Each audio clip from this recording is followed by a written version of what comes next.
Force 99. This is Wrecker, Hunter, Echo, Tech, and Crosshair. Obviously, we are different. We're all you're getting. Ha! We're all you need! They call themselves the Bad Batch.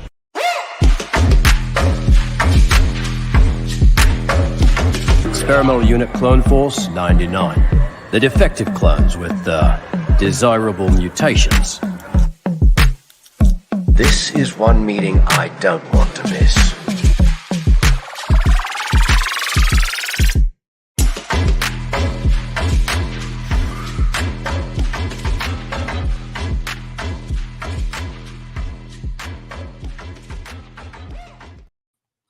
Hello, everybody, and welcome to another edition of the Dad Batch Podcast, episode 95. My name is Stevie Kicks, and I am one of your four hosts today. And with us, as always, the other Dad Batchers, your space daddies. First up, specialty costume manufacturer, painter, and prop master, and lightsaber aficionado. Easy. Yeah, okay. It's the one, the only Alpha Rodriguez John Ignition. Oh. Take it easy. Take it easy, my friend. Hey, Take take it it easy. Take it easy. Getting see. How are you, dude? Whoa, Oh, hey. dang, dude, you're gonna hurt your hand. You didn't even give me a warning before you pulled that out. Jeez. I'm fantastic. How was your week? Good. Busy. Been slushing all the kits. Helldiver kits I have to make, and I've been busy making stuff for the prop swap, which we're gonna talk about a little bit later. But good. Yeah. Good. Is your Hung out fan with back Raimi yet? over the week. No, they're still out till Tuesday. Another week? Yeah, dude. Dang, man. It was 2 weeks. Don't party too hard, bro.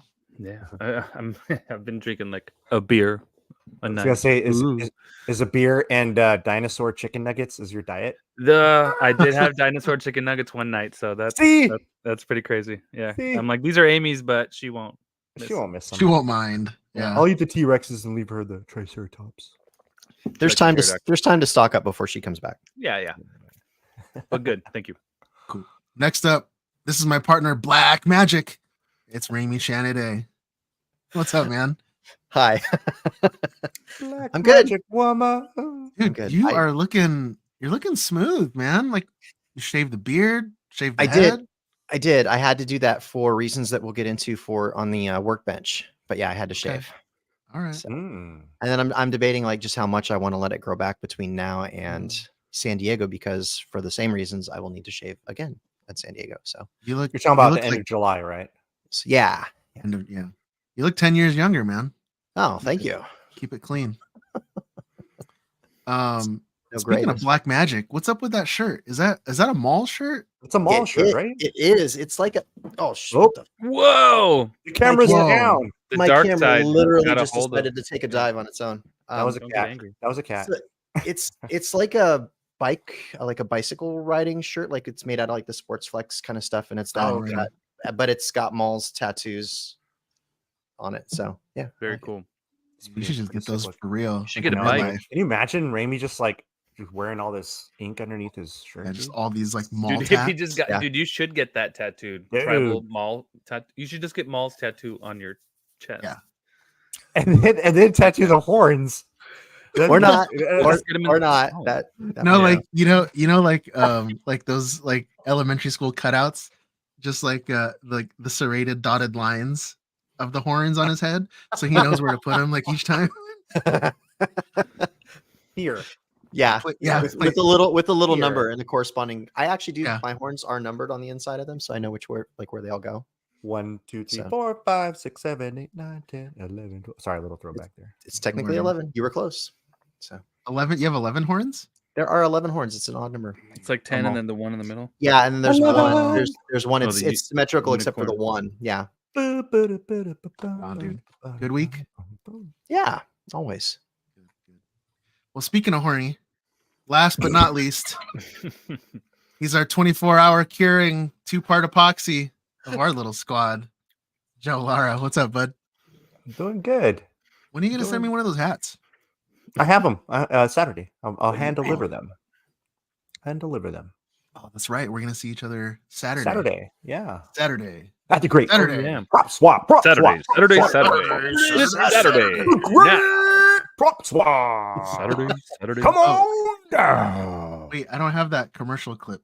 Well, we just made it. So The commercial from the Yeah, can you upload that, Remy? Can you Yeah, upload I'll get that? it. I'll get it loaded on the stage. Stand by. Oh, to answer you, Pocket, in the chat, it's it's tahini and salt on the rim of my Ooh. glass, and this beer is like the chelada style, but it has a Oh, watermelon flavor. Like a michelada, dude. Bro, Those are good. micheladas. The They do those at the- watermelon.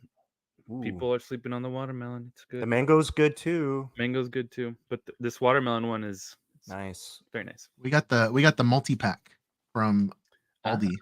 And they're Is like that small the cans. mango cart, yeah, mango. Yeah, cart? there's the mango, all the different fruit cheladas. I'm drinking this. Kim, we're doing this diet thing, and she's making. I'm gonna have, dude. So when you hit the age of 50, Oh, you need to clean your colon, and That looks like oh poison. god, so it looks like I'm it looks process like of poison, like cleansing. cartoon poison. Oh, this is the poison from May, dude. When she's Yeah, Right, that's green the that's juice. the It looks like bug juice from Helldivers 2. bunta. was it May or yeah, it was May. Those trying OSHA. to no, OSHA's a good one, right? Yes. Oh, shit. Yeah, so it's Oh, May. shit. May was OSHA violations. We'll get into that later. But yeah, doing good. I'm just Eating drinking, healthy. just having some soda, but it's in my special Mm. limited edition double walled Butterbeer. butterbeer stein. Butterbeer. This is the only mug that we have that keeps things cold. It's that I'm dual talking like- insulated metal. It's Yeah. like I think this Chile. thing's like stronger than a Yeti. Stronger than a Yeti. Nice. Nice. What you guys watching? Did you guys watch anything special this week? Finally finished Shogun. Finally. Dude, Wow. What'd you think of 789 I thought it was pretty awesome. You called it or the last 8, 9, 10? It's really the third to the last episode where you start seeing things unfold, and then it's just finishing off the story. But it's like, yeah, it was a nice twist. I mean, it was all Right. planned, dude. His best friend. Are His you kidding me? mentor, that's like his father, basically. And it was all like just they know each other so well. I know we can't get into spoilers because I have a feeling there's a lot of people that are going to be watching that show. But It's really good. It's really good. you know what I really like about Shogun, and I'll let you continue in a second, John. What I really like about Shogun is that they wrapped it up at the end of the season, and then the principal actor who we've talked about on the show before, he was so adamant, no, there's no season 2. Like, we're not doing anything. Raimi, oh my god. The cat again? I don't know why And the then- camera. All of a sudden, the camera wants to just fall forward. Get some bubble gum, dude. And you go, I'm not even touching it, and it's not the cat. well, I mean to stick it. There's probably Alright, little earthquakes. What, Steven? But the writer, the director, and the cast, they all renewed for season 2 and 3. Oh, wow. So, yeah, they were just holding out for money. No. Hollywood is all in it for the right reasons. Yeah, Hollywood. They Even- make stuff for the art. It's for the art and the artistes. What were you gonna say, John? I was gonna say something I watched, but I didn't want to. I don't want to cut in your guys' Shogun. Yeah, go for it. Cool. Yep. Go. I watched. Finally, I watched Godzilla -1. Oh, nice. Dude, Isn't it amazing? blown away. And it's crazy because at first you see the details of the thing and you're like, that looks a little cheap. But then you watch the movie and you're like, oh damn, Yeah. like you go with it and it's so good. Did you watch and- color or black and white? I watched color. I didn't watch black and white. There's no black and white option on Netflix. It's just Okay. color. Me and Steven were talking about that. the other day. yeah. But oh my god, the moments when, because it's Godzilla terrorizing But then when all of a sudden, like the radioactivity kind of like boom, boom, boom starts flowing, and the transformation he goes through several times, Oh yeah, right? Because he yeah, just gets, yeah. he got bigger, right? He was It getting got bigger as it went. right? So, but, oh my! And then the blast was just like a nuclear blast. Oh my god, what happened? Raimi, you okay? Raimi's having issues. Okay, he's back. Nobody knows if you guys don't say it out loud. I'm trying to get something set up. So our listeners, Raimi's camera's For falling. those who can't see, It's going out. But he looks cool wearing that shirt, by the way. But anyways, okay. But anyway, yeah, I was blown away, man, because I've already heard everyone that had seen it before. Kiefer, especially, he's been advocating it for like since it came out. Essentially, Is that like his favorite right now? Or well, he bought like a little Godzilla figure, and he's been like doing forced perspective shots and stuff with it. He's like, I'm taking this to Japan. Really? Yeah, like just like playing around, but they look really good. Yeah, we have like a chat with Raimi and Jason, and nice. He's always sending us stuff, and that's cool. But whatever. But it was amazing. The effects were really good for it being such a low budget, or quote unquote low budget film. Right. We're getting like a mini Hunter's hard drive right now. I like it.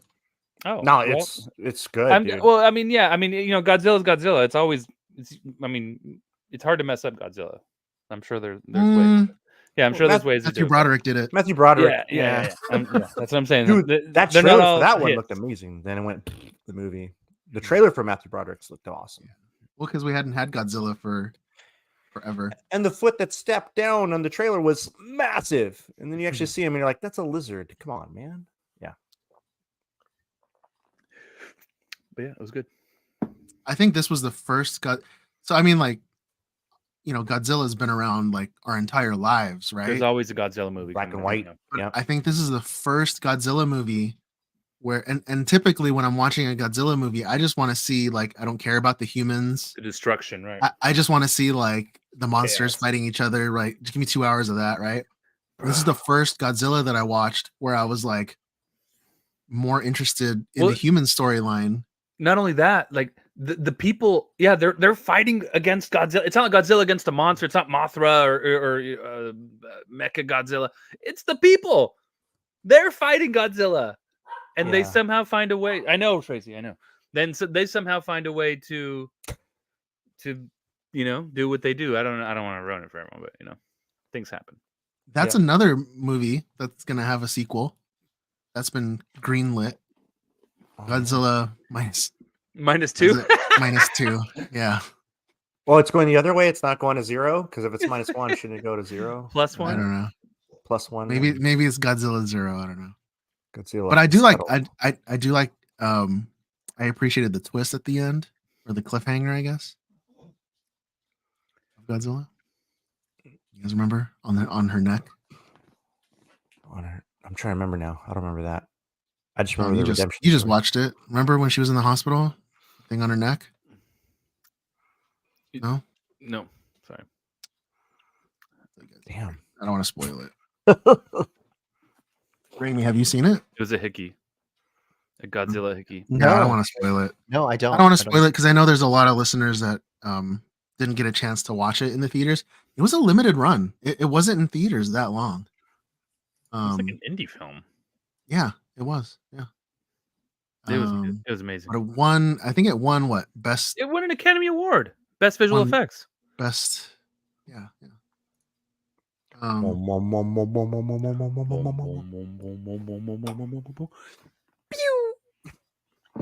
been playing a lot of. I didn't watch anything. Mm-hmm. Oh, we've been playing a lot of Fortnite in my house. Fortnite. Yeah, and typically I'm like Raimi. I don't like the first person shooter games. It's third person though, isn't it? Whatever. I don't know. I don't like the shooting games because I always die like too quick. But this one, Fortnite, it's like I never knew this. I never knew. No, I never knew this about Fortnite, that it's like the battle royale style is just one of the things that you can do in Fortnite. Not all of it. Fortnite itself is it's a platform for various games. So there's Lego. You can just go play Lego building in Fortnite. You can play what I've been playing. Concerts? I don't know. Concerts. There's concerts. Or you don't know. like go into the game, like you log in, whatever, you're in the world, and you go and Oh. watch an artist perform that's actually performing in real life. Oh, that's kind of cool. Oh man. But you're in I your, would yeah, do- I would- you're in your Fortnite character. I would do that with goggles. Yeah. And we've been playing Tycoon, so it's like you just like build your castle, and you gotta like there's zombies that you have to kill and stuff, but then like you just gotta keep building and building and building and making money, and it's cool. But you know what? I'm only doing it like for my kids. Yeah. And so like naturally when we're all playing, I have to have the best stuff. So I have the Mandalorian skin, and I have like all the weapons. And I have a question because I don't play Fortnite and I don't know. Is it that like are all those skins available forever? Like you can kind of go through and pick, or I guess you have to buy them. You have to. they're limited, right? limited time. Okay. But you buy them and you keep them forever. Yeah. Okay. Yeah. I got all the clone troopers this week. Oh, I saw They loaded the wolf pack, and Is that set why the you shared troopers. that? You shared that, didn't it, on the chat? That was Okay, now that makes sense. Okay. That's what that was. Now- In our private chat. Now, yeah. Steven, you've also been playing Hunters. Yes. new So one. that's the new Star Wars game, Hunters. I have it on my Switch. I have it downloaded to my Switch, but I've been playing it on my cell phone like for the last couple days now, nonstop. And it's really cool because that I just got finished saying I don't like playing first person shooters or whatever, but yeah, this is what that is. And like you can go into the game. It's a Star Wars game where you can like do headshots, and you get extra points for doing headshots. Is it Fortnite? Is it like Fortnite? It's third person technically, John. And but yeah, No, but it's is similar, the game like similar? Yeah. Yes. Yeah. Yes. Okay.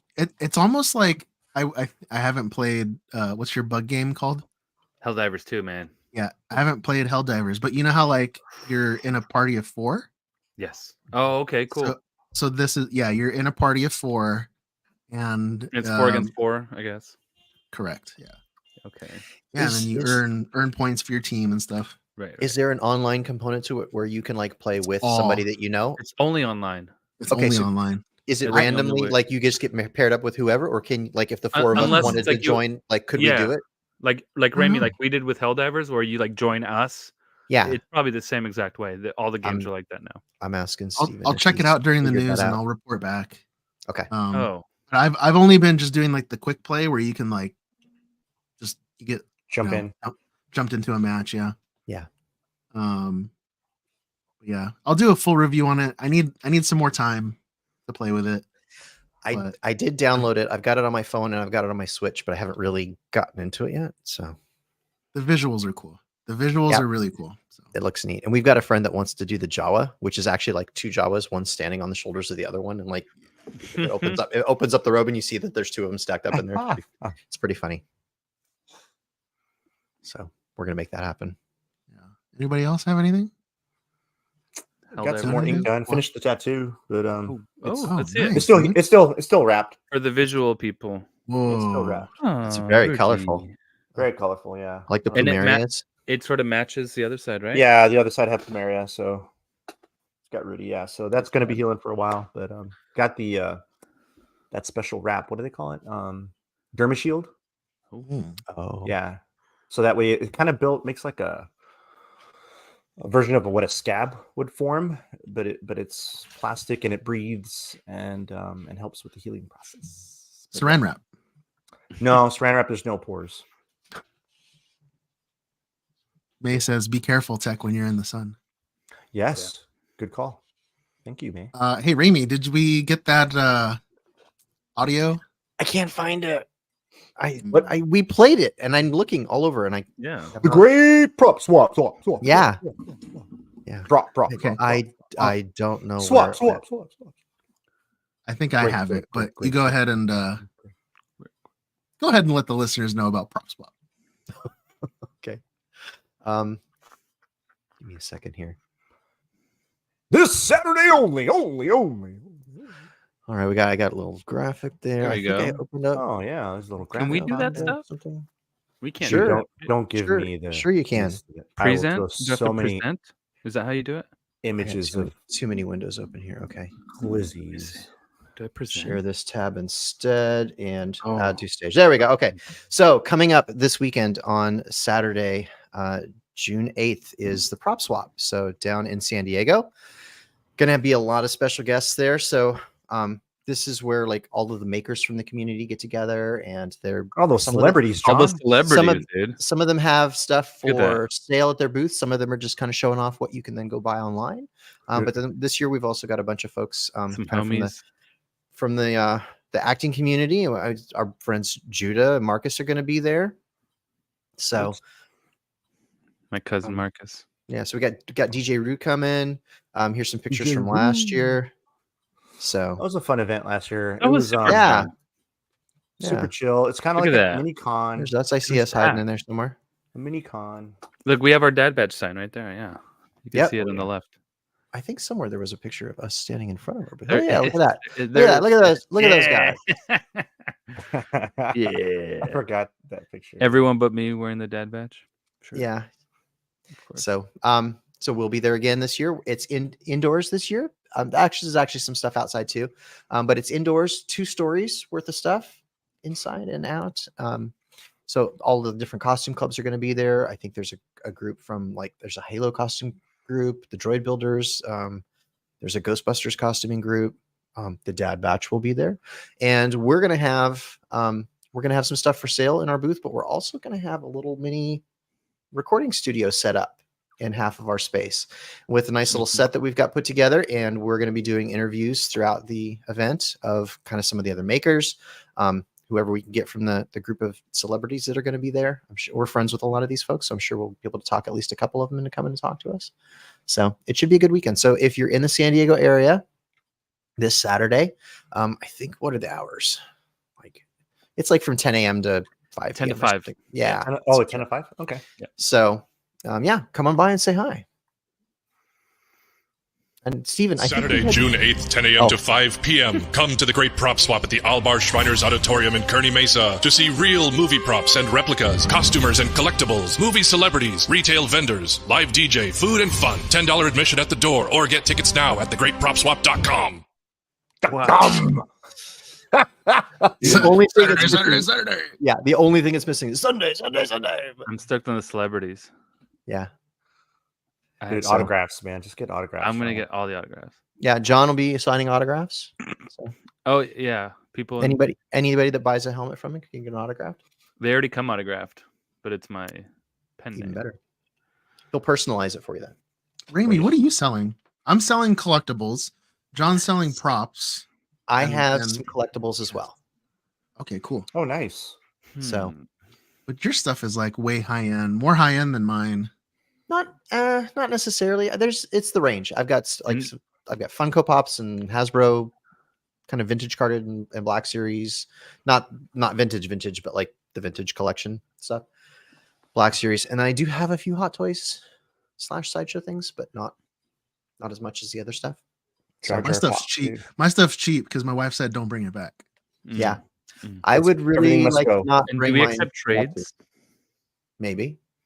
Maybe. I like Oh, that. okay. So last year at Oh, Prop okay. Swap, I traded this $400 or $500 self-walking ACT.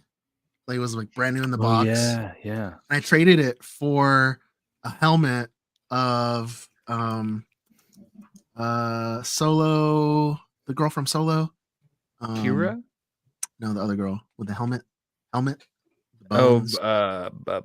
Emphas Nest. Enfys Nest. That helmet hasn't moved in my garage in a year. It's Oh. literally it's in the same bin that it came home in. Oh, man. And so I put the bin right by the garage door because it's going back to Prop Swap. It's for sale. Oh my god. I was like, you know what? I mean, if it's a costume piece that I haven't touched in a year, I'm probably not going to touch it. Yeah. For another year. Yeah, I'm- I'm looking I'm- around. I'm particularly excited because this will be the first time that we're setting up our new kind of portable studio setup, Yeah. Hmm. which is going to be pretty nice. So Did you get the complimentary Red Bulls for the guests? and the green M&Ms, yes. Well, thank you, listeners, for emailing, commenting, and messaging us. We love it. We love to interact with you. Keep it coming. Make sure you hit like on the live stream, and do all the social things. And you know what? Thank you again, everybody, for tuning in. If you'd like to show your support for the show, pick up your brand new Space Daddy and Space Mom Echo shirts and stickers. Dadbatch.com. Your support goes directly into making this show possible. This garbage is nothing like clone armor. Looks a little tight on you, old man. Yeah, at least I know how to wear it. That's right, everybody. It's time for the weekly workbench. All right, gentlemen, who is working on what? Well, I guess I'll go first. I'm sort of broken record as like last week. I'm working on my Helldiver stuff. I'm pumping out the armor slowly. I'm doing like full days of just resin cast with the Smoothcast 300, and then full days where I'm doing the 57D, which is the flexible stuff. So I'm using the same instead of like mixing and matching materials because that can get confusing. And I've actually goofed up and poured the wrong thing in the wrong cup and had to throw it away. And so whatever, yeah. But yeah, I've been doing that, and I've been getting ready for the prop swap. I have a bunch of helmets I'm trying to make by the end of the week. Helldiver helmets, Mando helmets, and I'm trying to get a few clone helmets. That mold is so heavy. I did one today, and I'm like, oh my god, I had forgotten how heavy it was. But yeah, and what else? I'll have a mannequin out at the prop swap that'll have a full Helldiver, and it's like, I guess it should be finished. It should be finished by then, with all the buckles and all the armor, everything. Yeah, minus the weapon, I guess. It's just the Helldiver itself. Yeah, Ramey's got some buckles. Yeah, we got buckles. We got strapping. Dude, I saw David Nett's weapon, the blaster. That thing looks sick. His breaker. So he has a shotgun that's in the game, and it looks so good. He got an electronic screen, like the kind we put in our Mando gauntlets, but it's custom, so it has like the ammo and what. Are you gonna have one of those too, or are you gonna have a different type of blaster? No, well, I did print one of those, but I'm gonna let him kind of get the glory for that, and I'm gonna do a different blaster. Oh, okay. Yeah, because his breaker looks so good. Dude, it looks so good. Yeah, thing looks real. And I have another blaster that I printed that I'll just make that one. And it's smaller, easier to carry. Should be fine. What's this? Did you smash the like button? What the? Yes. Okay. And that's it. Okay, John, you're not entirely done. Oh, yeah. You got to do that so that I can segue into mine. Okay. Oh, and also over the weekend we went to Jason Chiodo's house, New Hope Workshop, our good buddy, and he helped me install my first NeoPixel saber. I used to do sabers back in the day, but they were like different components, and this is like all future tech, and I'd never done it. And he kind of held my hand through the whole process. But it's awesome, and now I have this awesome saber, which is also his saber. He produced these sabers, which is insane. It's like the Spirit of Chandrila. It's the Star Cruiser Halcyon saber. For those that are listening. Yeah, the little Halcyon logo is on the bottom of it. Oh, it is, yeah. I don't know if you could say it, sort of. Yeah. Yep. Gorgeous saber, though. But yeah, yeah. And Ramey, go ahead and take it away.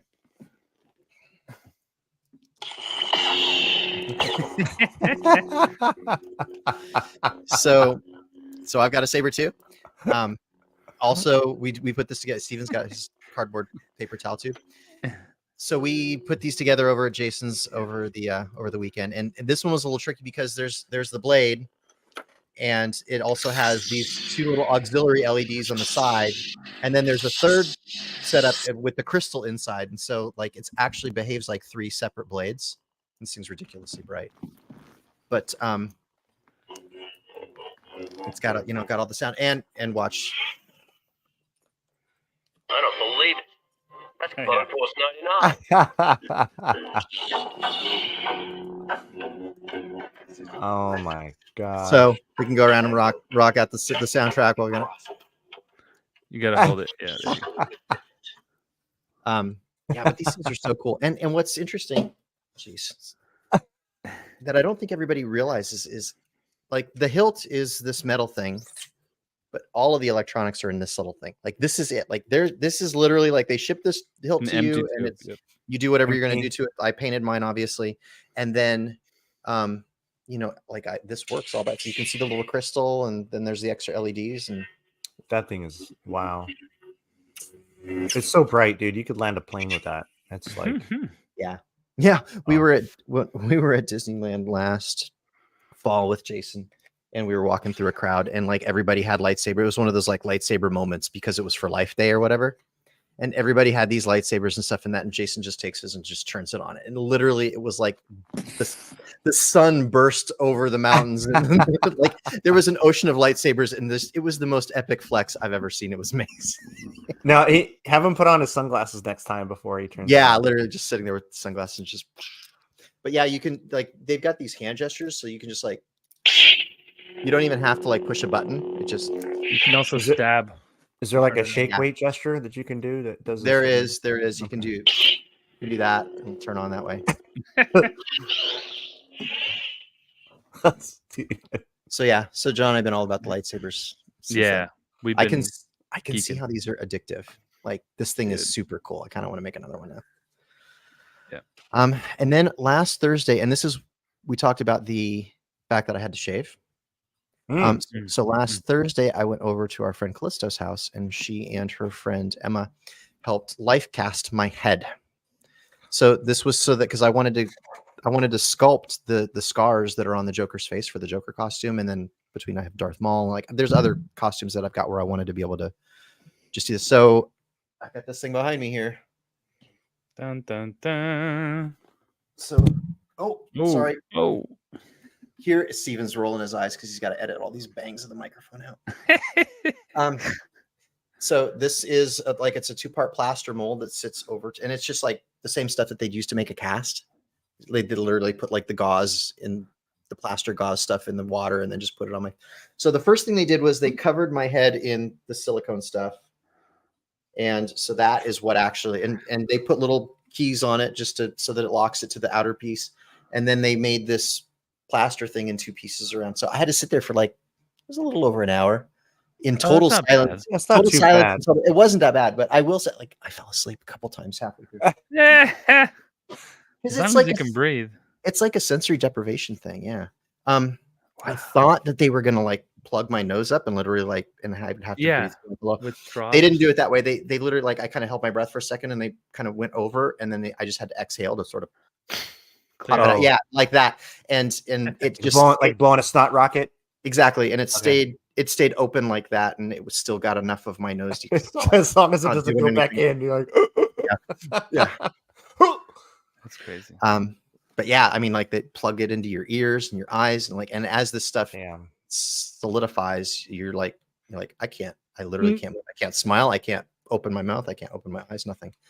Oh, it's like So- a claustrophobic nightmare.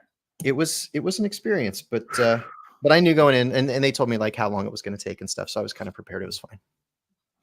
And then they also turned me on to this. There's a local guy that does, and he's in the special effects business up in North Hollywood here, and he does prosthetics out of foam latex. And they're like, listen, we know that you're going to make this, get this mold and be able to make a plaster mold of, or cast of your head. And you can make your own stuff, but maybe you want to get something professional first that is along the lines of what you want, so that you can see what it is that you're trying to make. And like, you'll get familiar with the material and how to put it on and everything. And then as you get better and you can make your own stuff, then this is like what you'd want to make it out of and stuff like that. So they turned me onto this, and he actually sells Joker prosthetics. So here's the like the Evil the smile. cheeks and everything, and the little thing Scar, make the nose yeah. bigger and whatever. I'm not going to use this piece for the brow because Jack Nicholson's Joker actually does have eyebrows, but this on my face should actually give me the scars that he's got. So this is what I'm planning on wearing at San Diego. So we're gonna see how it goes. It's gonna be awesome. And then I've got this, and then I still have the life cast so that I can figure out how that whole Dude, process can we make works and can we make make my own resin stuff. casts of your head? That's the Sure. idea, right? Sure, That's whatever you want. the point, right?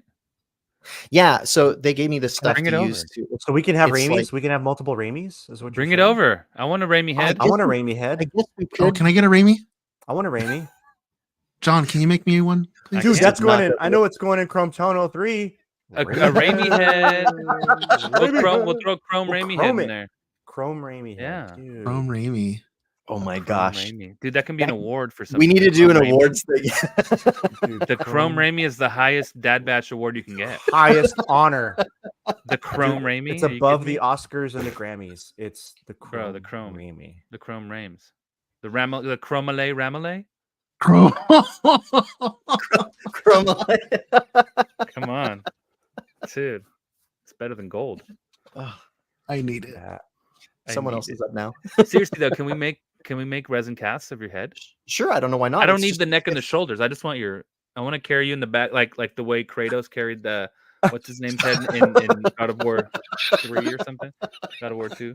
Dude, and all you need to do, like, if you're just like feeling lonely, just look down and you see Raimi just smiling. Yeah, at just you. He's just looking up at He's you. just looking up at you. He'd be No, like, I'm "Don't do that." sleeping because my eyes were closed. So Or you can say, what would Raimi you do have to right like now? carve And you and just like stare at it, carve look out at it. little eyes. You can caress it. John, Caress it.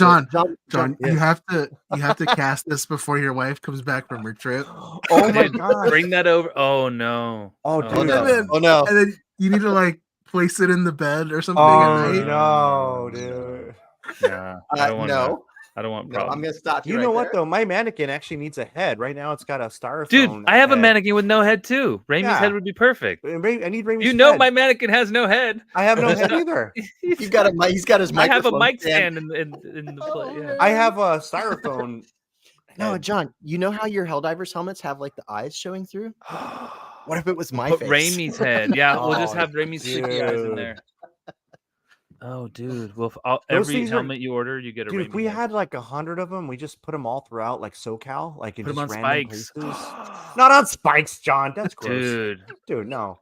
Like Get put it. 'em- hiding them Out at of it. random places. dude, take it All through right, like all right, TSA. Take let's it go. through TSA when you're going through a plane. Seriously though, Raimi, bring that to my house. We'll make some copies. But Okay. Put it in people's microwaves so when they we'll open make the a rubber door- one. Sorry. We'll Yeah, kick we it gotta do around. the rubber. We gotta do the rubber stuff. Yeah, we gotta make a rubber one. We'll make it solid so you can like throw Why like do a you football. say it like that? Steve? Way to make it gross, Steven. Wait, you with this Yeah. mouth open? Yeah. Oh no. You can dig it out if you You can want. feed it. You can feed Stop. Drill. it. You can Forget the feed it. Deadpool popcorn bucket. I've got my Raimi. The Chromale Ramale Award will happen. So Oh, don't it's like worry about it's like Where's you that? know how Anyway. the Willy Wonka golden ticket. It's like you gotta order a helmet, and then inside is the if you get the Chromale Ramale in your helmet, you win. Wow. Helmet or face not included. Let's move Head on. not included. All right. Who's up next? What are we doing? My God. I have not built anything, but I did go to David Nett's house, and he, Talk about Uh, that. yeah, we put some what's the flex Imperiflex. Imperiflex on the rubber, but we forgot to seal it after we're done. So I got to Oh go back. no. We got to go back. I didn't put any paint on it. But he's wanna gonna go- come back and put more Imperiflex on. Yeah, Imperiflex, and then to finish. seal it. Yeah. So That's dope though. yeah. So and then I don't know. We'll see about the rest of the armor too, because Wait, that would just tell- be chromed. but we'll Tell see. us what's the Imperiflex for? Why are you putting it on this armor? And what's an armor made of for you to have to do that? Yeah, what's that resin flexible stuff, right? So it's the same like bendable armor for the Boba Fett. And And the Yeah. Imperiflex is to so I actually have some rubber plates for Kim's Mando, and I just put paint right on it, and that kind of started chipping away and breaking away. And then I learned when you have that kind of material, Imperiflex is a really good way to have paint secure to it. So it's like a that's the flexible primer essentially. yeah, exactly. And sealer. Flexible Yeah. primer and sealer. So thanks, David, for hooking me up. But I got to go back to his house and find time. I just have no time. He's busy. We'll figure it out.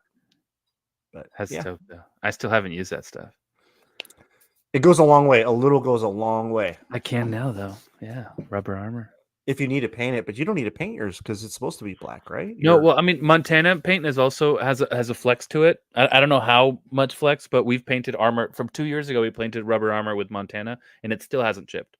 So I mean, so it's Yeah. you know, I don't know if we got lucky or not, but you can get by with that.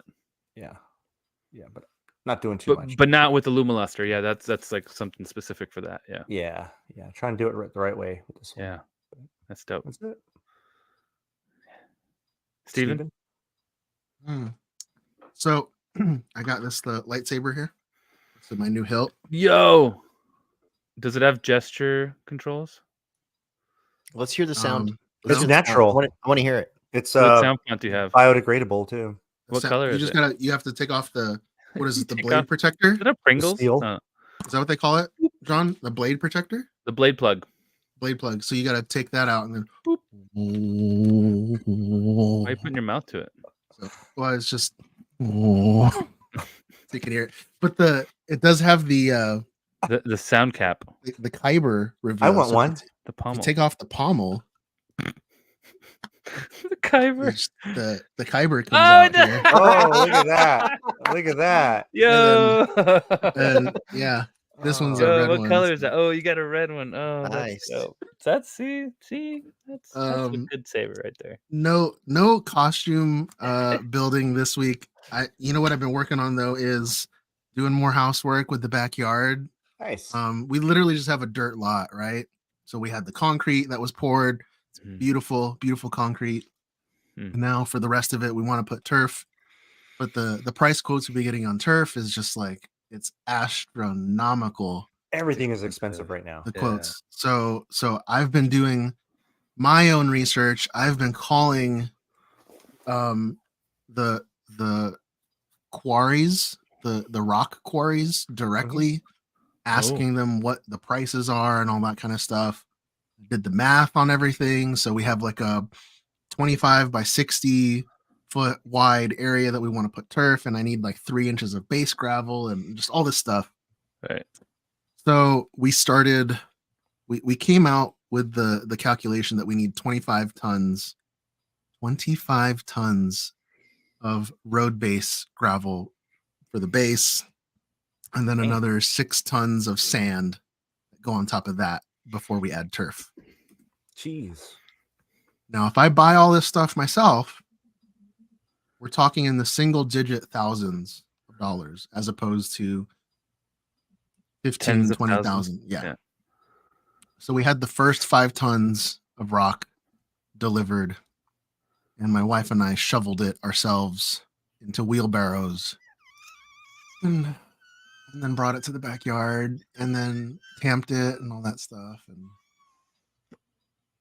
yeah, so we finished 5 tons in a weekend. And then the first thing that I did this morning was I contacted like a landscaper, and I was like, "Hey, how much to do 20 tons? Because I'm not doing this again." Dude, that's a lot. So yeah, we're just gonna piece it out because it's not what should I say? It's simple work, but it's definitely not easy. It's manual labor. Yeah, man. It's literally it's moving you rock. moving heavy things. Yeah. But yeah, it's pretty good. It felt good. It's a workout. Yeah. Hard But workout. it's too much. And I want my time, because it's the time money triangle, right? I got so much, and there's so much more that I can be doing with my time. Right. That it's worth my time Worth is more worth than the more to money. me. Yeah. And speaking of time, so I want to, and this might be a discussion for another show, because it's something that I've always experienced in this costuming hobby of ours, but I finally got a response from the maker who's making my custom Mando parts that I need. Oh. And and all I ordered was just like a few parts, like a chest plate, jetpack. It wasn't like my helmet and the whole soft goods or any of that. It's just a few armor parts. But they finally responded to me and they gave me an update. And the only reason that I think that they did that is because on my social media, I put out a story just out of just frustration and despair that, I'm losing steam on this project because, my motivation's not there because there's no parts in my possession. And what is it, like possessions 9/10 of the law?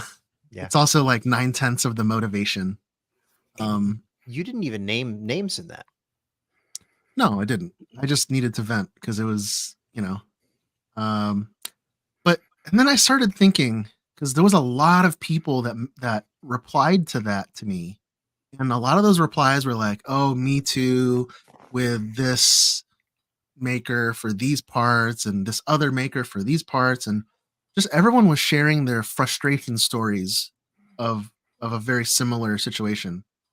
And I started thinking, and I talked about this with Mike Forrester on his show, Armor Party. Go download it if you haven't listened to it. We're all on there. But like in the early aughts and the late 90s, it was that was the industry. If you ordered a Boba Fett helmet, you mailed your check to somebody in the mail, and then you waited 2 years like for your helmet to get made and shipped back to you. That was it. That was the standard. Everyone understood it. But with the new age of Amazon and the 2-day shipping and all the media that we're consuming so fast, the expectation, I think, has greatly reduced as far as wait times. And so, how do you balance this? Because, we're all makers on the show here.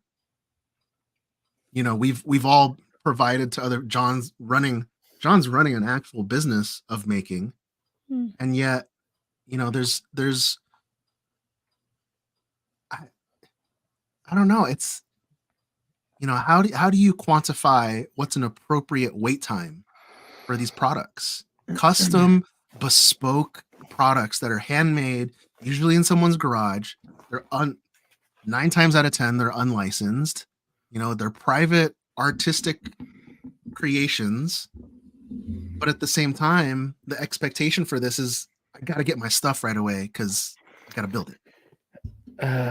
I think we are a little spoiled in this Amazon Prime culture that we live in now, where we're expecting to get things in 2 days, or or the next day, or the same day, even. Like, and like you're saying, most of these things are handmade, artisanal, custom things that are not mass produced, and you just can't make 20 in a day, or you can't. And like you're saying, what's the appropriate? Because if you're the 20th person to order on a run that just started, you're going to be waiting. You're the 20th person in line. You're going to be waiting a while compared to the first person. Or so what's appropriate? And it's tough. It's really tough because I'm going through that right now too, where people are asking me, "Hey, any updates? And any word on when I'm getting mine?" And it weighs on you for sure. I'm speaking from the maker, from the person selling. Excuse me, sorry, from the person getting the thing out to someone else. I know you're speaking from the person that's receiving the item, and you're frustrated from the point of view where you're not getting your thing in a timely manner, and that person's probably thinking, damn, I have such a full plate, how do I get these things out quicker? Or how, because people get mad and they complain, and you might not buy from them again, or you might not recommend them again, and that's the downfall of their business right there. If the word of mouth stops, and so does business. But and like I said, it's super tough. It's hard to balance, and I go through that a lot. I usually try to do stuff super quick, but then people expect me to get stuff out super quick. So it's kind of like you have to give yourself a bit of time, but be reasonable with the person that you're selling to, and being honest too. You got to be honest. But yeah, no, I agree. I mean, I've been on both sides. I used to do Joe knows I used to do the 3D printing business and ship out mostly blasters and droid kits. And I got to the point where I was I was fortunate enough to have such a constant flow of orders that I could use my profit to just make extra kits. And then I would just, sort of like in stock, ready to drop ship as soon as the order came in for certain items. Um, and then, there's other items that I absolutely agree with you, John. It's like, you get backlogged, right? And it's not your 9 to 5 thing. So then it's like, And not life o- gets in the way and then that all that's what I that was gonna stuff. say. Life gets in the way for sure. A lot of these people have families, they have other responsibilities, they have other obligations that they can't ignore. And like you said, maybe this isn't their main gig, and they're doing it in their spare time. So you have to, mentally accommodate for those things. And this is kind of a PSA to all people that do buy things from makers and from people that are hand making things. Give them a little bit of time, give them a little slack. And I know, Steven, you've been actually you've been very patient, and you've given them like double the amount of time that they promised. Oh, absolutely. Yeah. And at Because that point, I know. Yeah. yeah, at that point, I might have said something to them. Hey, reached out. Hey guys, what's going on? Whatever.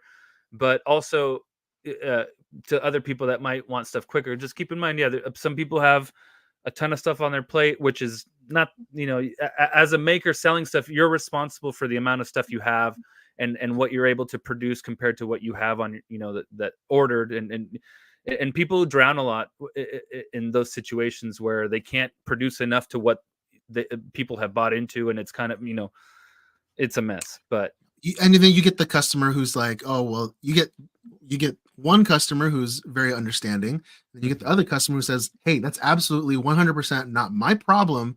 I gave you my money, like where's my stuff, right? So sure, you get both ends of the spectrum, and then you just, I don't know. And so I just been thinking it's about tough. it, Yeah, it's tough. and it's never gone away, and I it's don't think it will only though. I don't. right. It's not It, going to. It's part of the game, in my opinion. I mean, it's like anything else, right? You're not buying from a Hasbro. You're not buying from a large company with massive shipping and massive production. You're going to makers, and that's part of the territory. Have I lost money in 4 years since I started? Yes. Have I been burned and had to go through the PayPal system? Luckily, I did PayPal this one time and got my $400 back through many complaints and back and forth. Been back and forth with makers who've given me what sound like reasons to them, but when you get 3-4 consistent emails saying, well, this is happening in my life, I'm now getting sued on this, I'm so sorry, like, look, those are your problems, personal problems, Hmm. nothing to do with me. And so I think there's Derek who's in our chat, and Derek said it right. I think lack of communication, that's something that should never happen.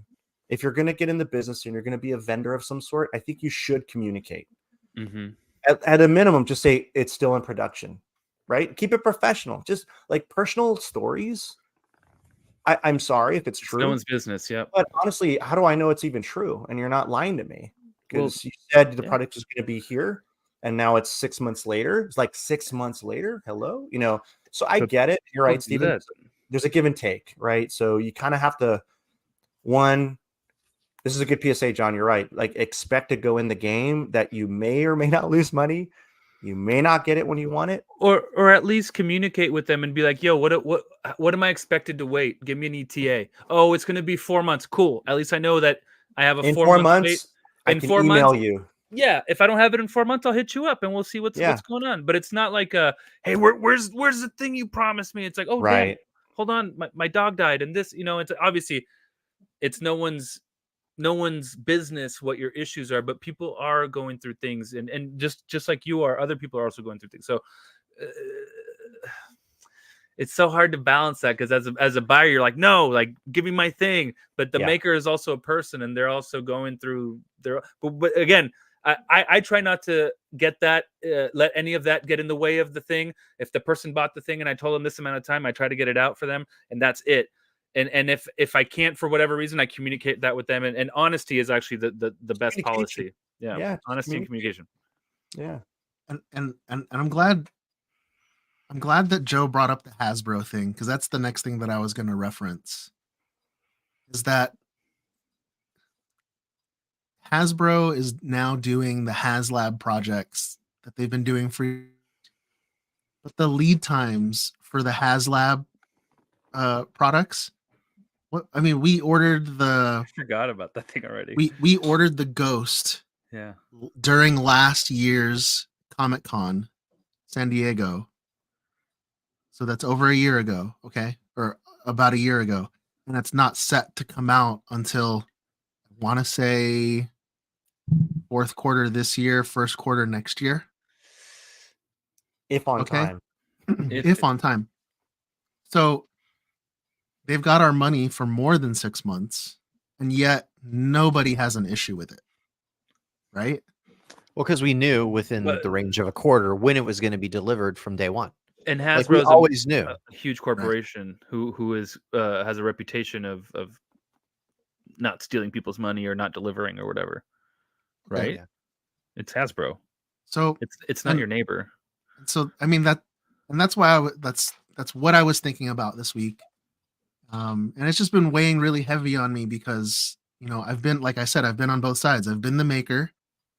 Fortunately, I have an immense amount of experience in running a business.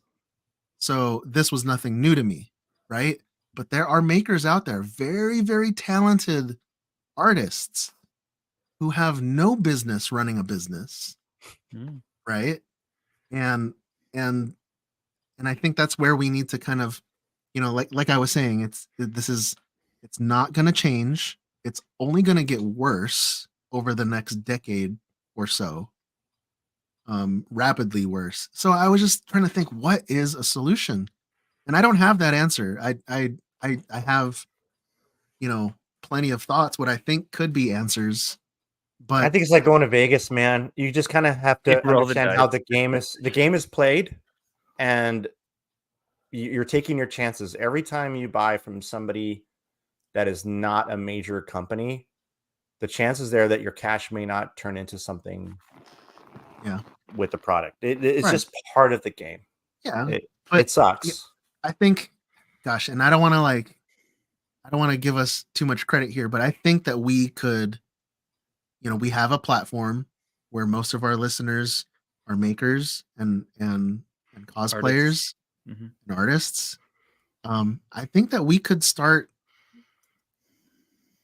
some sort of change. And like I said, I don't know what that change is. I don't know how to improve the situation, but you know, I'm not mad at the maker of my stuff. It's just that I finally had it happen to me so many times that I was like out of body experience, like, wow, it's the same situation that's happened again. There's got to be something better. So I don't know. Yeah. Leave your comment down below. Send us an email. What do you think should happen in the maker community? Is it a problem? Is it even a problem that needs fixing? Is there a solution? Or is it just the way it is? But well, I guess we'll see. Hey Raimi. Hey Steven. We're being hailed. This encryption's new. This might take a while. Okay, I think Steven set me up for this without even realizing it. So speaking of Hasbro,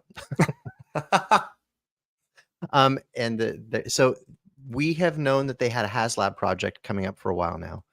In fact, we even talked about it a couple weeks ago. And we can kind of get into a little bit of this in case anybody's interested in spoilers for what is potentially coming. But they have finally, like, the head of Hasbro Star Wars Group had gone onto social media and said, hey, listen, we know we were trying to get this thing out already. We've had some delays. We want to make sure that the product is as absolutely perfect as we can get it before we put it in front of you to spend your money. So they delayed it. But now they've got an event coming on June 7th. So you can go to Hasbro Pulse's YouTube account on June 7th at 11 a.m. Eastern time and watch their live stream where they're going to announce what the next HasLab project is.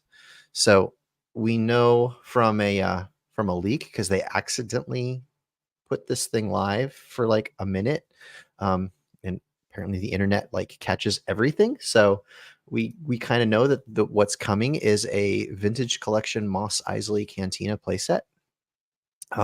This thing, we didn't cover this the last time, but there's actually two versions of this thing. So there's a base playset that's going to be priced at $399, and then there's a deluxe version of it that's another $100. We covered it. Know what but did we know that in Hunter's Hollow Net News we covered it? Oh, did you cover I don't know about yours, but oh, that's right. That was the week I wasn't there. Use you. Did you know? Did you cover the fact that there were two different price points? I sure did. $3.99 and $4.99. I wasn't on that week, so I didn't listen to it. Well, Hunter's Hollow Net News is on it. Interesting. So also with Hasbro, since there's no point in continuing this, you can go back and listen to Hunter's Hollow Net News a couple weeks ago.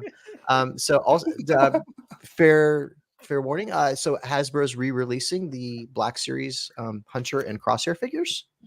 So yes, you can go to wherever you get your action figures from, whether it's online or where, like, you should be able to go find these.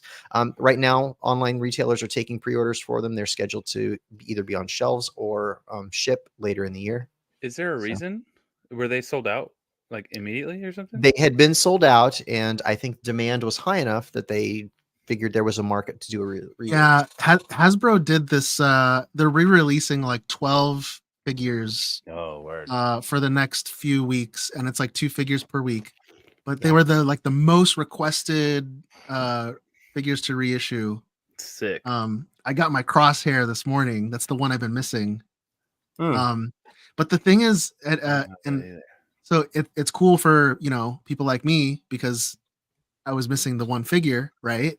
Sure. But then I'm curious how it's going to affect the collector market, because they're re-releasing these figures in identical packaging. There's nothing special about these re-releases. Yeah.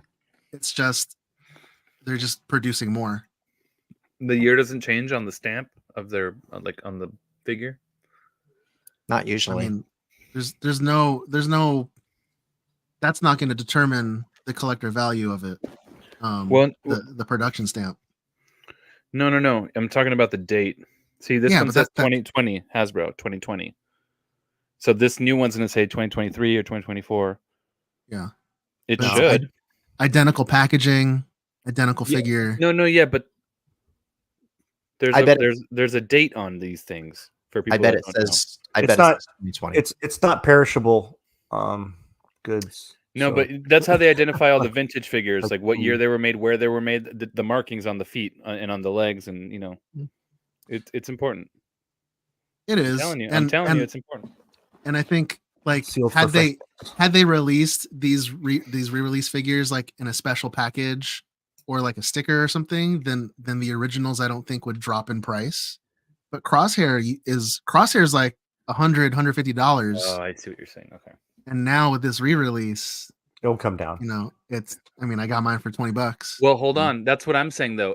I think that the one from 2020 will remain $150, and these new ones, they're gonna. I'm telling you, when you get your new figure and you open it, I want you to look at the stamp on the foot. See if it says 2023 or 2024, because it won't say 2020. It shouldn't, because it wasn't produced in 2020. Does anybody care about that anymore? I don't know. I mean, a lot of people usually care when it's about the vintage ones, but I'm saying in 30 years or in 40 years, when there's a difference between the figs, and they're like, well, this is the one that came out first, and this is the re-release. Trust me, this is how these things work. Come on, am I the only one? Come on, they're figs. That's why the vintage ones are so important. So John is like the king of segues tonight, because speaking of vintage figures going for a lot of money. So according to Gizmodo.com, Heritage Auctions is doing a or it had an auction for a rare Boba Fett action figure. Steven's finger is hovering over the button. Don't buy it. He bought it already. No, well, if he bought it, I don't know where he's living anymore, because this thing went for $525,000. He traded his house straight up. Is this the one with the firing rocket? It does have a working firing rocket. But this is not the J one. This is the L one. This is an L hook. one. Yeah. Yes. Yeah, there's The J one is even more J rare. hook. Yeah, there's the J hook, the L hook, and you can see. Although I guess to be fair, this doesn't say it in the text, and who knows if that picture is actually correct. Right. They might have just grabbed a picture from But whatever. but you knew what I was saying. Yeah, but yeah, there are different versions of that. There's the J and the L. One was only available in like a cereal box or something. I know It was a that mail away thing. Yeah. there was not sure of the exact number of rocket firing FETs. I want to say it's like 12 to 17 that were produced in variations. So like L slot, J slot, painted, unpainted. But I do know that the most rare Boba Fett firing jetpack one is the Toy Fair version that they showed in the 1979 Toy Fair. Because it's the rocket firing Fett, but it's the only one that's in the package. It's like, the prototype. Right. The branding. That one that one is priceless. That's like one of one. Yeah. Wow. $500,000 for a Boba Fett action figure. Hey. Then your dog gets a hold of it and chews it. Oh my god. Oh my god. Oh my god. Okay. So that's actually it for Hasbro stuff. So but thanks for the segue, John. So Disney CEO Bob Iger was presented with an honorary knighthood by Prince William at Windsor Castle yesterday. And he's the title. I can't get past the title on this. So, because when they get the knighthoods, like they're like given like a title, like the Duke of whatever. So this one is the Knight Commander of the Most Excellent Order of the British Empire. I'm going to say it again because it's so funny. Because in my head, I hear this a certain way. Okay, so it's the Knight Commander of the Most Excellent Order of the British Empire. So all I can think of when I hear that is Bill and Ted. Most excellent.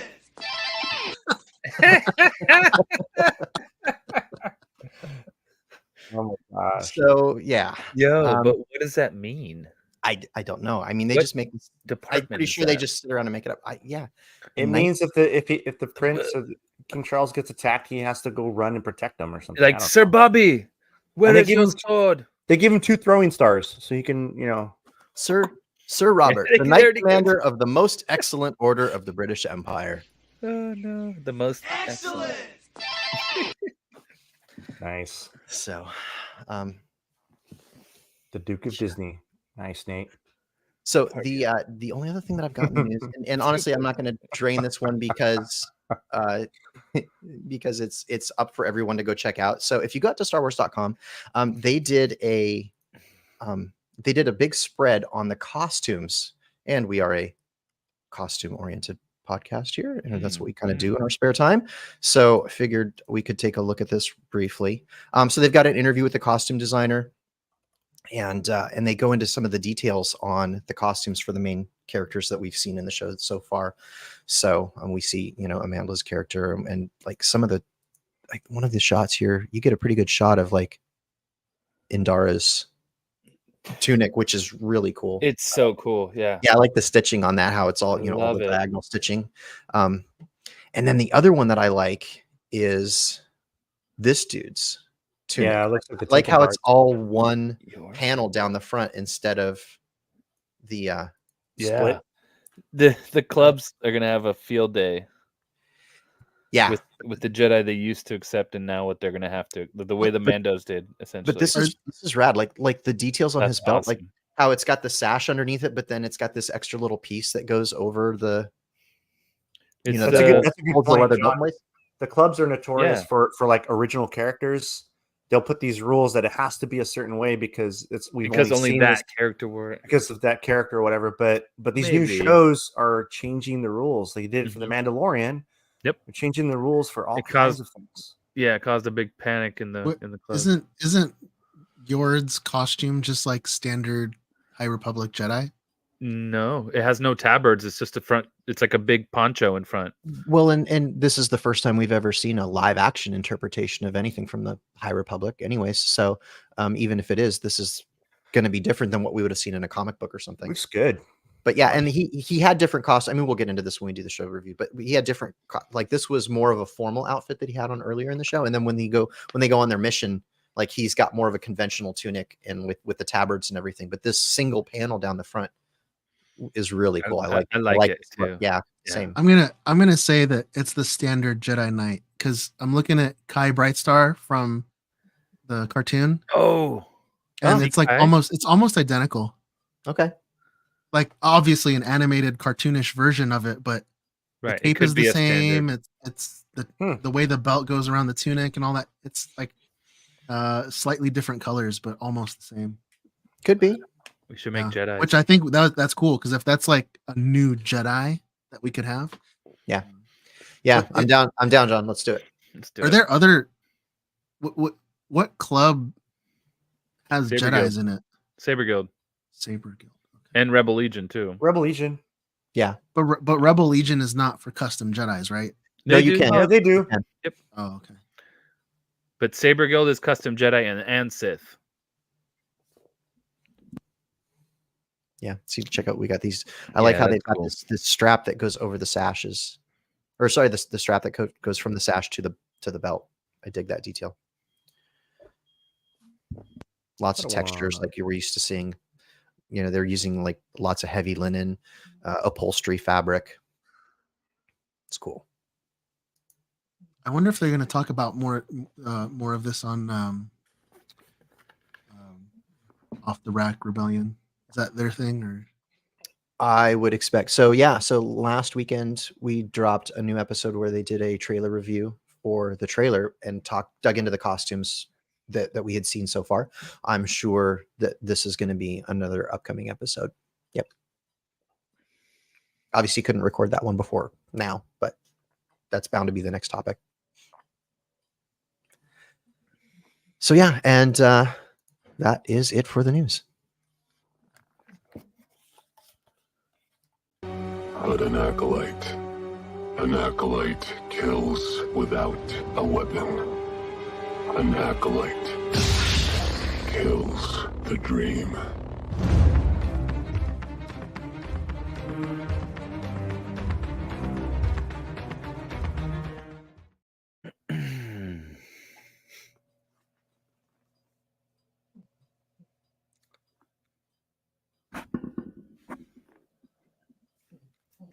That's right. This is our weekly episode review for The Acolyte, Season 1, Episode 1, and Season 1, Episode 2.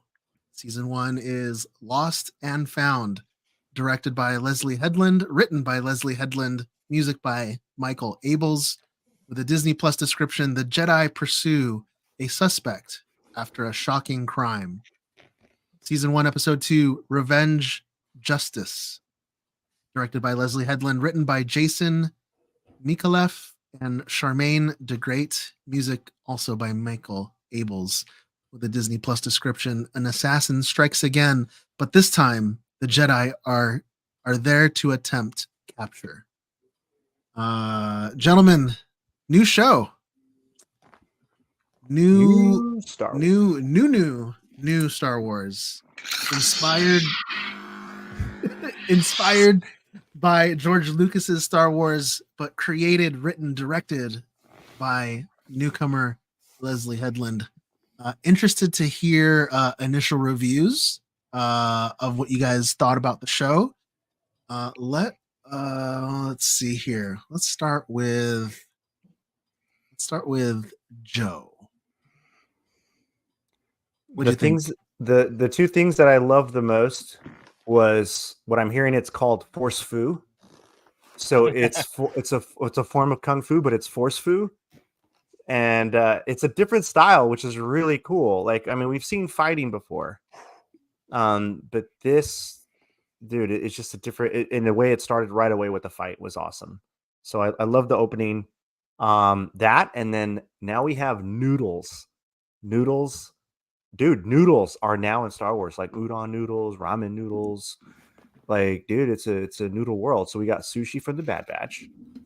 We got noodles and Acolyte. And I'm digging it, man. So far so good. I think. I mean, it's not, I wouldn't say it's like pulled me in 100% where I'm on the edge of my seat. Let's just put it that way. But I am curious. I love the beginning, the opening. I like that little twist of May and Osha, the sisters. You know, at first they made it look like, you know, one did the murder and then the other one's framed or whatever. But so that's kind of cool. And then the interesting thing too, there's this. I think what made it for me, and this is something that I noticed, the music of Star Wars is for me is a character. It's very much a character of all of it. And somehow, when they pulled in different people that write the score for Andor, totally different direction, but it worked, and it was very much a character of Andor. Obviously, John Williams, you have Kevin Kiner, you have all these different, really, you know, unique people that write the score. And for Acolyte, it was a gentleman named Michael Abels, who's brand new to film. No, I shouldn't say brand new to film. He's done some things. If you saw Nope, I know Steven, you saw Nope. I think it came out last year. He wrote that. Us, Get Out. There's a bunch of really, and there's kind of like dark movies. Jordan Peele, yeah, Jordan Peele, exactly. Kind of eerie, dark, you know, movies. Acolyte is kind of, I think, trying to trend that way, but it doesn't feel dark. I think it's trying to be dark, but it's not landing dark for me. Like it just feels like it's supposed to be a murder mystery. Got it. But it doesn't quite pull me in the direction. Like Andor, it feels dark right away. It just sets a tone. And I think on the tone wise, I just need to watch more. You know, I don't dislike any of it personally. I'm just waiting to see where it goes. And I wonder if it's gonna build, and maybe it's just setting the stage for now. But the music, when I heard the music, it didn't stand out to me. I just got to be honest. Like it just kind of was there. And in everything else I've ever seen on Star Wars, it was a major character. For this, it felt a little empty, like airy almost. And I don't know. I don't want to knock the creator of the score, the music. I'm not trying to bash him. I'm just saying it didn't feel like a character like I would like it to be. That's just my take. I will absolutely agree with you on your review so far. I felt a little let down with the music. But then again, these are all new characters. It's everything here is new. Everything here is new. Mm-hmm. So maybe we're just not used to the motifs yet. Yeah, true. That being said, yeah, I need to rewatch it. I've only seen episode 1 and 2 once. But I need to rewatch it just so I can, you know, get those. I've gotten the jitters out of the way, and I just need to consume it again, right? But I will say that what show ever really hits it on the first couple episodes, right? The Mandalorian.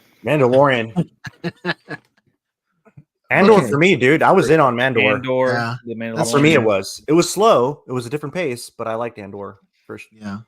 Mandalorian, dude. The Bad Batch season. And that's the thing, right? It's like this is, you know, this Star Wars. This is Star Wars. Mm-hmm. So you've got to hit it on the head, no matter what, right? Because you guys just said Andor, Mando, right? But then you think of other franchises, and I'm just going to throw this out, like Star Trek Next Generation. A lot of the consensus of the fan community for that stuff is that Next Generation didn't really hit it until the end of season 2, beginning of season 3. Like they didn't hit their stride until then, because that's when the writers like felt more comfortable with the characters. You know, they were taking a property that was established and loved for decades, but creating something completely brand new within the same universe. maybe that's what's happening here. I don't think that it should, right? Because this is Star Wars, right? But I did. There were things that about the show that I liked. The costumes are just amazing. The set design is amazing. I went through all the credits, and I realized very quickly that there's different units within Lucasfilm. Like there's the unit that makes Mandalorian. That's the same unit of production that makes Ahsoka, that makes Skeleton Crew, that makes all that kind of stuff. The unit that made this is the same unit that made um, the sequel trilogy. So you've got Neil Scanlon. He's doing all the creatures, the makeup, the stunts, everything it's coming from that unit. Lindsay's boyfriend Rob was on the creature effects team. There you go. Raimi, Yeah. by the way, yeah. So I don't think that we should expect it to be the same type of Star Wars that we've seen in the past. This is 100 years in the past of Star Wars. So I don't know. Right now I'm 50-50 on it. I can go either way. So we'll see. But visually I'm liking everything. The story is a little light for me. We'll see what happens in the coming weeks. There's 6 episodes left. Yep.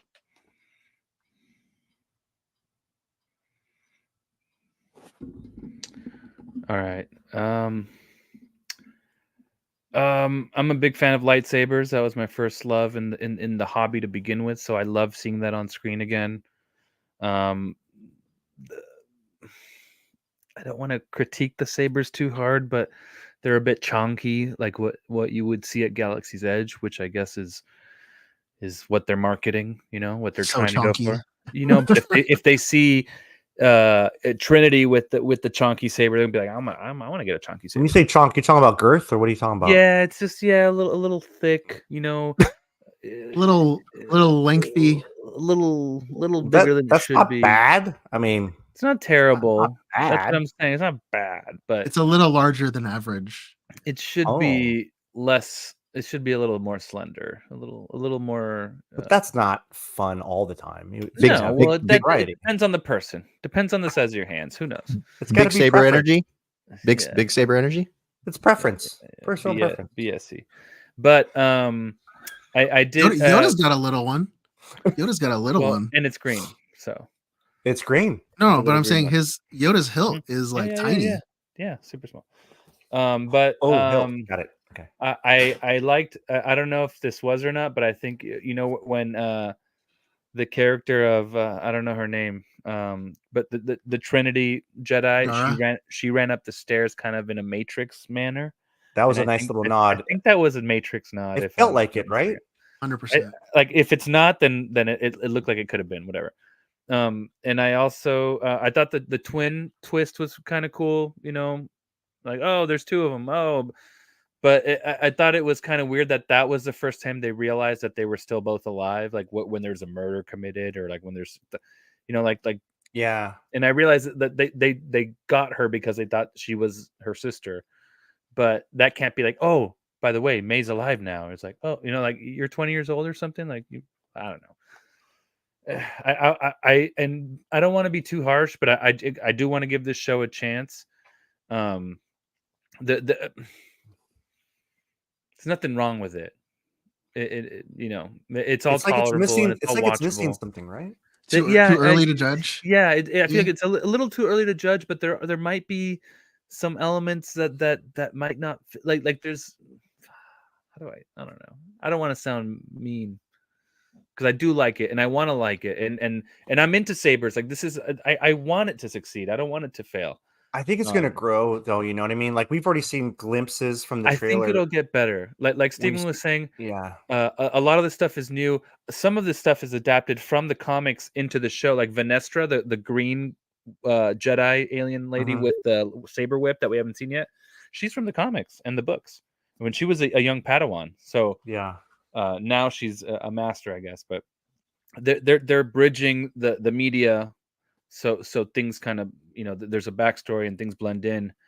So I dig that. And what else? I guess Forceful noodle. I don't know. The force foo, I feel like it's You didn't like it? it's fine. It wasn't bad, but I feel What like it could be a little what style of better. fighting would you like to see? Like what were you hoping to see, I guess? No, it's You know? not so much a different style. Like I want to see like more of it, I guess. Like more. I don't know, man. I don't know. And now, like, also, I'm trying to think of everything, and then nothing's coming. But there's You know, plenty we talked about. regarding the force foo, like one of the comments I heard was they were comparing it to the acting styles of Hayden and Padme in or more specifically Hayden in the prequels, was that George specifically directed them to sound that way, Mm-hmm. and that these Jedi were specifically directed to be extra stiff and not um not attack or be aggressive in their fighting, but be extra how do I say like reserved, right? Like everything is completely defensive. You talking about Endara's stance or Trinity stance? Just Endara's stance? all of the Yeah. Jedi, yeah. Yeah. Well, because they're more pure in this era, right? They're more restrained. Thank less you. Thank you, corrupt, Pocket Size. Restrained. restrained. Sure, yeah, they're more proper. They're less like a Qui-Gon, less risky, more falling in line. It's almost like a police force or something, but they're all Yeah, like they pretty felt good. like cops. You know Yeah. what though? Yeah, you know what? That makes sense though. Now that we think about it, because like the Jedi that I'm familiar with and that we're all familiar with, they were soldiers for the longest time in the Clone Wars, right? They were, yeah. They were soldiers. They fought. They weren't keepers of the peace. They would say they're keepers of the peace. Well, they but in the had to be, yeah. Yeah, but they weren't really generals, though. They weren't meant to be, and then they weren't meant had to be, but they became though. You know what I mean? They Right. had to think. They had to think tactically. They had to think strategically and planning, military planning. Like that's not who they are. And so you're right. That's a good call out, John. Because and I like that word that Pocket said, restrained. That's how they're supposed to be as Jedi, right? Keepers of the peace for thousands of years. Right. Police. Yeah. Yeah. Good call. Clearly up to no good, because between what's her name, Vanestra and Soul, Yeah. she's already saying stuff like, "Hey, we got to make sure that the Jedi don't look bad on this." Well, because there's a bureaucracy and political, there's political entanglements and yeah, if you look bad in one light, you might not get favored in something else, and Like trying to control the narrative. yeah, there's just so many layers to the hierarchy of Star Wars, but that's kind of cool though. I like that they're like, yo, we got to keep the image tight, because if we Right. slip up something, complete she's worried. Jedi hubris, right? Yeah, well, yeah, we got to look good, we're the Jedi, right? Interesting. Raimi, what'd you think, man? So I liked it. He's been waiting. I think so we have seen how many movies, like we're complaining about it because it's Star Wars and but how many martial arts movies do we see where the movement is strike, freeze for half a second, strike, freeze for half a second? Like nobody fights like that. Like if that's silly. You got to constantly be moving. So like it's this like Chinese opera form of fighting, which is strictly for the screen, that everybody gets trained in. And that's what you see. I mean, it's like this with like any Jackie Chan movie. And honestly, John Wick is like this in many respects. The Matrix was like that. The Matrix. Yeah. Yeah. Well, when Neo and Morpheus are fighting, it's all that like movement and stop, movement and pauses, right? You don't do that. You want to keep your body moving. You never stop, because you want to redirect the energy from that blow to the next one and so on. So if we're going to critique the movement in this, let's just go ahead and critique every martial arts film we've ever seen, because it's the same. It's the same. plenty of those movies we rave about too because we love them. Yeah, if John Wick was doing it, people might have 300 Samurai or Crazy Samurai or whatever. Right. with a pencil. Yeah. I will agree. The music. It's funny. I was talking with someone else, and we were like, I can't picture the music at all in this. Like, it was not memorable. And we've got some great sound guys in Star Wars that we talk about all the time, right? And I'm wondering, did they do that on purpose? Because it's so consistent, and was that part of the direction? Is like, hey, don't try to be John Williams, but definitely make it part of Star Wars, but don't let it take over anything. Let the string be. I wonder if that was the direction. I don't know. Maybe so far the music has not been memorable, which in many cases Star Wars it is. Maybe we'll find. Maybe it's building, and we'll find out by the end. Like, if you guys remember Andor, episode 1 of Andor's intro was like, Super right? simple, But then by the end of the season, it combined. They added layers each episode, right? Each episode added. It was the same. It was the same song, just a different version, different instruments. Yeah, different instruments. And then we finally got the Andor theme. Different arrangement. Yeah, and it's like Andor. That one, right? Mm-hmm. Yeah, exactly. Andor. This Saturday. On the sabers being chonky thing. So we have no precedent for what a saber should look like this in this time period. Yes, we do. What not a comic book? Not in live action. Did anybody pull out a ruler and measure a comic book saber so we know that this but you can right? see it in relation to someone's hands and body. Maybe the Jedi had smaller hands back then. Cars in the 50s were a hell of a lot bigger than they are now. For sure. The evolution of Jedi over the years. So are the sabers in this show like the Cadillacs and the Bel Airs of the 50s? That? Sure. We don't know that they're not. I mean, they might. Star Wars has always tried to like show an evolution of things, like with the ships. Like you can tell in the Arc 170 became the X-wing, which then looked different a little bit in the sequels and so on. Like there's a lineage. But the lightsabers have a different. They have a different lineage, and most of the stuff was made with found parts, and in the OT obviously was all found parts, and then in the sequel, in the prequel trilogy, it was all clan hilts where they were all basically variations of the next one, like same piece. And so the pommel is now the emitter and vice versa, whatever. Yeah. And in the sequel trilogy, it was a mix of the OT, which is the, like the Graflex, but also like Ben Solo's saber, which was this kind of like beastly monstrosity that he kind of had to rig together for it to even work. Which shows like a primitive version of what you might have seen back in the Old Republic. Like the crossguard style hilt, because you do see one. What's his name? Stellan Gios, a Jedi from the High Republic, has a crossguard hilt, which is like very ornamental and very beautiful. Well, think about the time frame that they're in, right? Like even their costumes are gilded, right? Right. So like their hilts are also ornamental. Yeah, they're ornamental. They're when I see their hilts, it's very like Art Deco inspired. More elaborate, just for the sake of being more elaborate. Whereas, like if you look at Qui-Gon's saber, it's very utilitarian, right? Like one it's of these, just a grip and a switch. Like I have a saber that has these etchings, and they're just like this, like I don't know if it's like a filigree or what it is. Yeah. It's like this beautiful, sort of like floral, leafy pattern. And it has no purpose other than looking awesome. So that's what I assume. But that's the thing, though. Look how thin this saber is. It doesn't have to be a big thing to look. Well, you would expect like Kelnaka's saber to be thick, like extra for thick. Sure.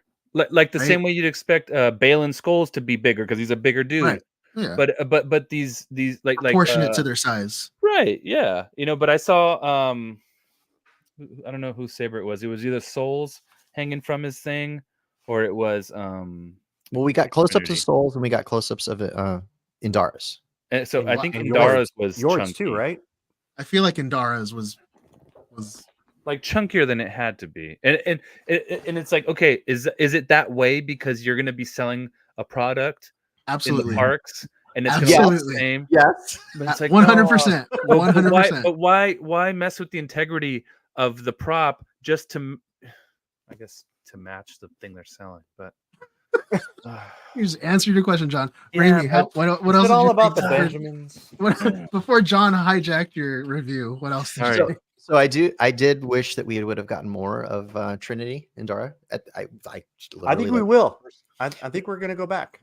Yeah, but it is a flashback versus A full versus her actually still being alive and being part of the see. crew. Yeah. So I think that diminishes. It almost makes it feel like they had her in there just for name For recognition, kind of a thing. So Yeah. there's a little thing that if you look at her eyes, like she has tattoos next to her eyes. I saw that on the one side. Yeah. Right, but if you look at the trailer, she has fewer tattoos. So Yeah. in those flashbacks, so we are going to see her in flashbacks.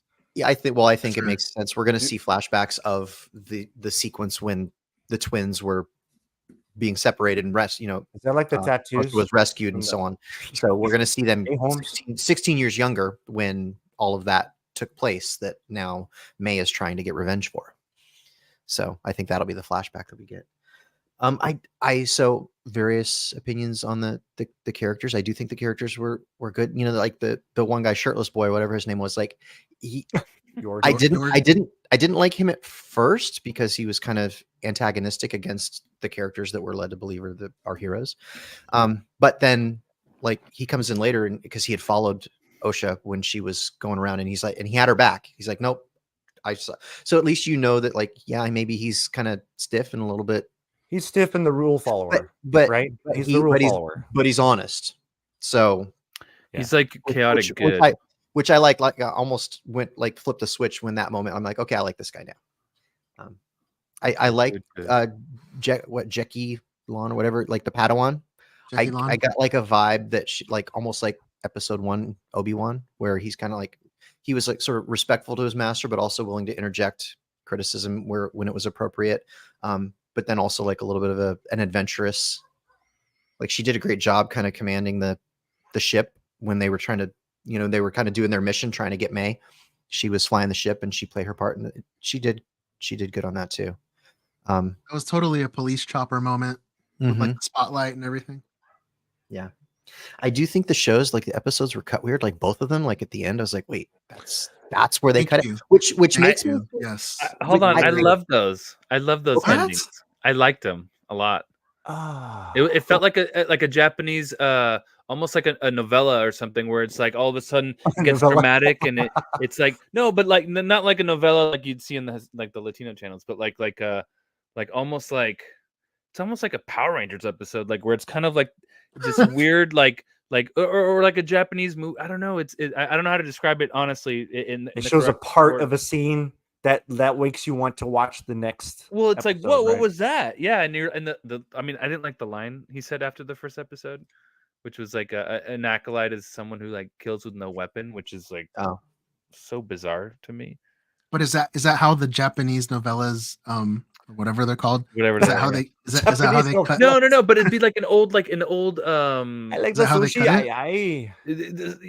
Some scenes look like old Power Rangers episodes kind of look like that, where all of a sudden they're like on the banks of a shore, and the villain's giving his wisdom or something, and it's like what I don't know.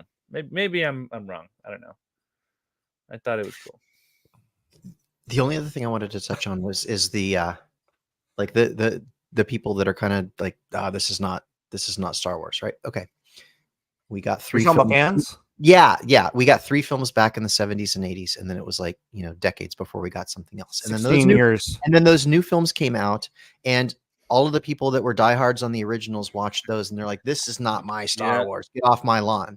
And then after a few years, they kind of started coming around. They're like, "Oh, well, that Revenge of the Sith one was kind of okay." Cool. And then and now they love all 3 of them. And then the sequels come out, and they're like, "Oh, this is She's a Mary Sue and whatever. Like, not my Star Wars. Get off my lawn." And then a few years go by, and it's like, okay, well, it's all part of the Skywalker. Like, so. Star Wars fans are fickle. They're going to hate it until they like it, and then they loved it, and then they're going to rewrite history, and they loved it all along.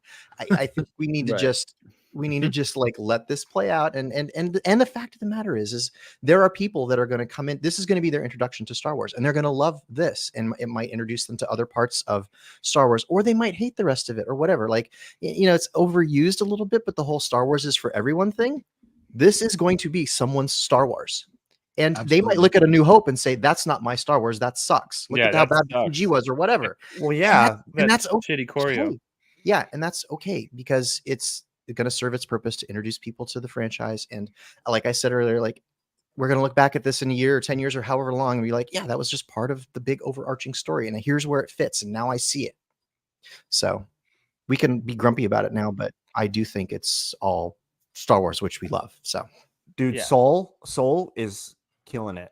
I love his character. like- man. yeah. Every time Gosh. Soul was on the screen, it was like, that's a highlight for me. He's just the demeanor. You could tell he's a passionate leader. Like even when he talks to May and Osha, he even took some of the responsibility in that second episode because she left. She decided to leave. Yeah, he said it's my fault. Yeah. And he said, well, I was your leader. I'm not the best master, And so, I mean, he's just his line delivery, the not jumping to conclusions. And I don't know, it just has that feel that's like Qui-Gon, Obi-Wan, wise Qui-Gon stuff to him. But he's carrying it himself, though. He's his own character. So I'm not trying to say that. Right. Yeah. But man, They'd be I like friends. them a lot. They would be friends. I think they'd be bros. Yeah. They'd have a beer. They'd have for a sure. beer. Yeah, exactly. Yeah. They'd have a beer. I loved the droid chairs. Those were cool. Those. Were I mean, cool. that's like, I looked at those and I was like, why did they get rid of Whoa. those in the Star Wars universe? Because that's the most baller thing. I Okay. want that in my car. What if they betray you? Like you were driving there, like Ooh. you're like, oh damn, he's roboting. Maybe that's why they got rid of it. Yeah. But like you know how like there's that meme where it's like somebody takes a picture of the headrest of the car and the head looks like a battle droid and they're like, only Star Wars fans will see it, and then literally they put Now it's real. literally they put droid's seats, head on rope it. droid seats with the head is the headrest of the seat. Raimi, how did you like that pip droid? I want it so bad. The first thing I did this morning was not pay attention to work, and I was searching around trying to figure out, okay, who's going to have the files for this No thing one first. yet. No one. So, but AutoCAD, which is Fusion 360, which is the software that I do my modeling in, Star Wars has had an official partnership with them, and they've been doing reels on social media showing off the AutoCAD design work that was done on that droid. So, in fact, Autodesk and Star Wars are running a competition right now to like design your own droid. So if you go out to their website, they've got like a site set up for this. I should look that up and drop it in the notes. But like, and I think it runs through the end of June for you to like model up a droid, and like, there's some competition going on with that.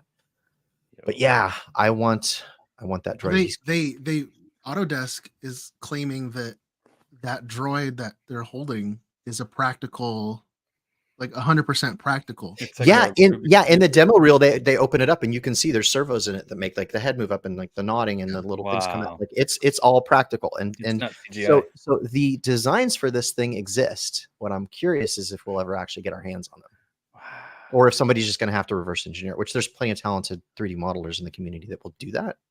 So Badly. that's where my money's at, is Michael Baddeley. Yeah, 100%. So it We'll sounds have to wait 2 years though to get it. Remember, it sounds No, like we're he's- all He's wicked fast. He's good. So, he's already got designs out, I think. He just doesn't want to Might. release it yet until he tests it. Mhm. probably. it's like an orange So and blue. it sounds like we're all, except for Raimi, we're all like maybe, I want to say maybe 6 out of 10, 7 out of 10. I'll give these first 2 episodes 6.5.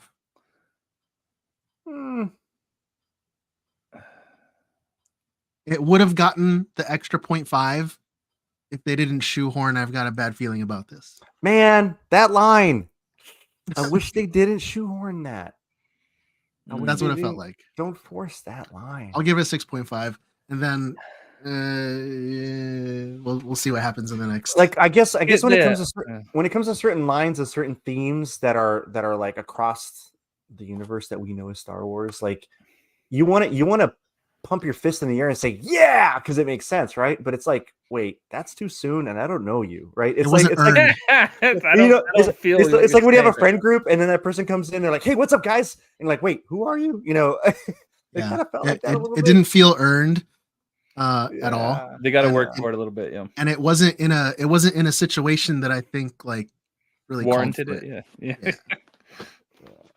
We'll see. But to my point earlier, by the time we've seen the whole show, everybody might love that guy for all He we might know. come And around. then, Yeah. and then You you're might gonna be like, yo, oh, I don't know about the he's- guy. I mean the line. The line. I don't care about the guy. The line. But it might make more sense, and be like, oh, that's why you said it because he's like that or something. you All know, right. he's- So now, before we wrap this portion up, but now that we've seen the first 2 episodes, predictions and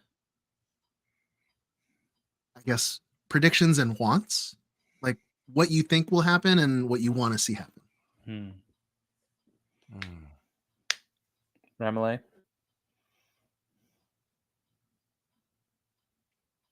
You waited till I put something in my mouth and then switched to me when I was on another tab looking for the link for that very thing. Predictions. I mean, gosh, I don't know. I mean, we're gonna get more of this story. I do hope that I hope we get some good background information on whoever this big baddie is. Like, I'm hopeful that they connect this into the bigger lore. I mean, all of these things are done for a reason, and I'm hoping that there's a connection to this between this and some of the other things that they've skirted around in some of the other shows. So it would be interesting to see. Like, what if this is like really a long game, and something like this that's 100 years before the prequels links up with something that's, takes place after the original films, for example, or whatever. Like, let's give us some kind of really long game. Could be. Yeah. So you think that the Acolyte is Palpatine? Got it. No, specifically not. He just takes off the helmet. And he's like, "I am the Senate." Just a teenage Palpatine. Jedi. Predictions. I think that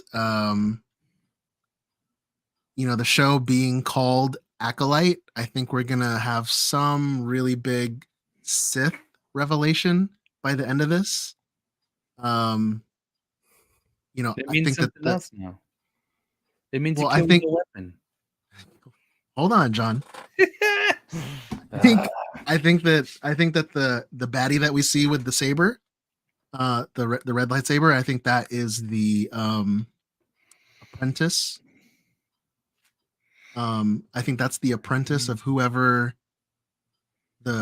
obviously the Sith master is, and that this acolyte that we're seeing, May, is just we're just gonna see a happy story for these two, but it's gonna open up something much bigger in the grand scheme of, kind of like what Raimi was saying, the grand scheme of the Sith's plans. And then something that I want to see, man, I want to see Yoda. Give me some Yoda, man. They already said we're not getting Yoda. She had an interview and they asked her straight up. Dude, they said that Tobey Maguire wasn't in Spider-Man. Come on. They confirmed it. It was like confirmed, and she agreed. Yeah. She's like, they confirmed. They confirmed that the Jedi in Mandalorian was Plo Koon. No, they didn't. Before it was Luke. Come on.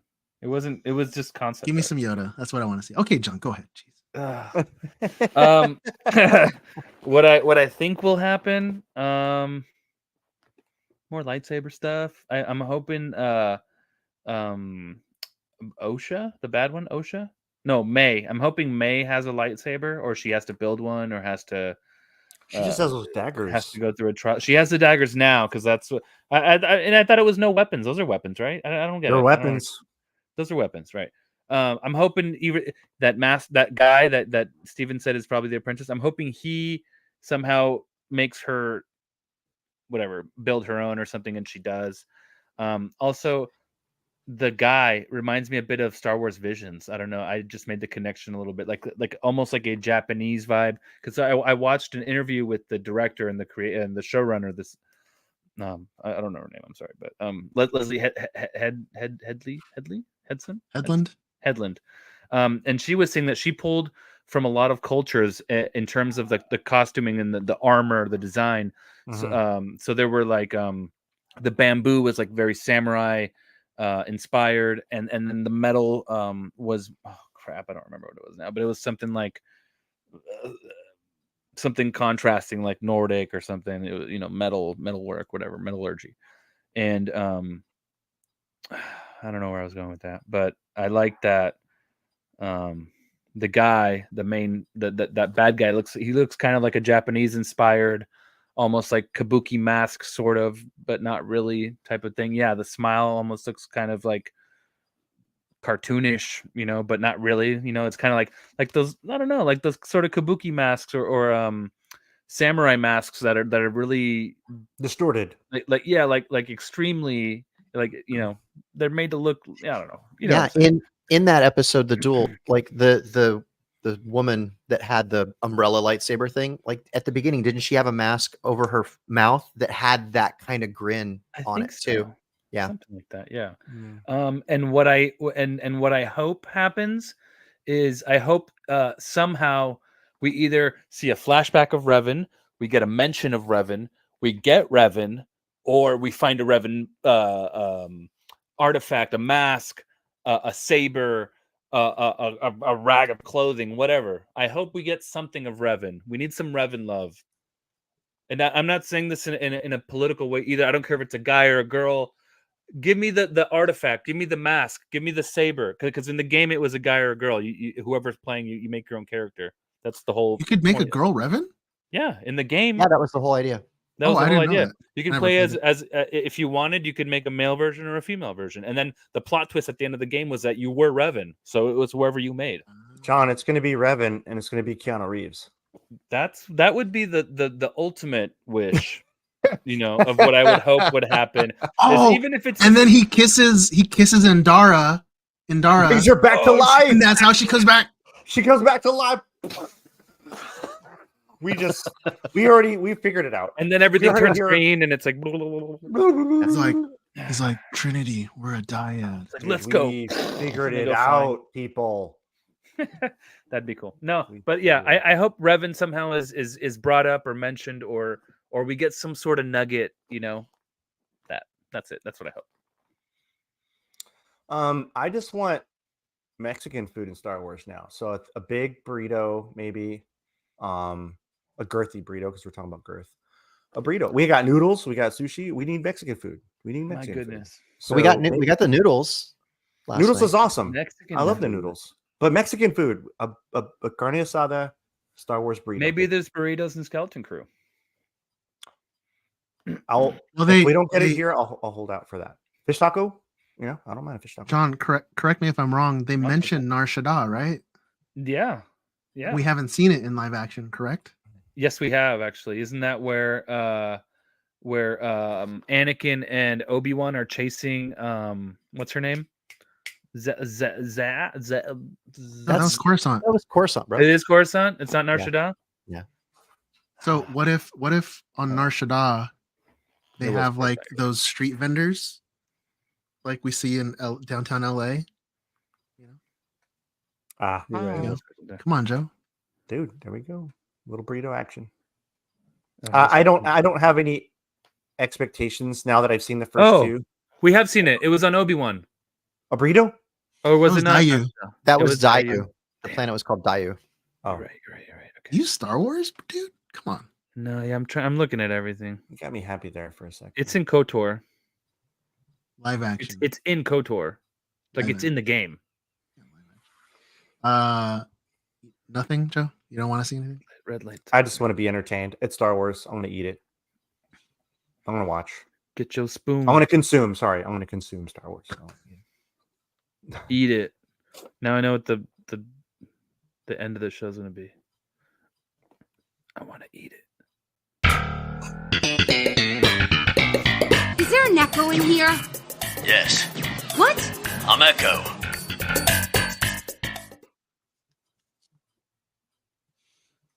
Remele? Okay. Remember, I got the book.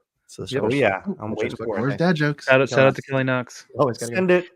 Okay, so where does Palpatine keep his Sith armies? Where? In his sleeveys.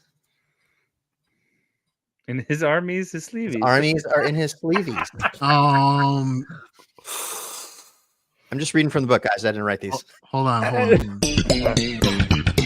His sleeveys. Do you know the Jedi Order doesn't trust prophecies? It's a nonprofit organization.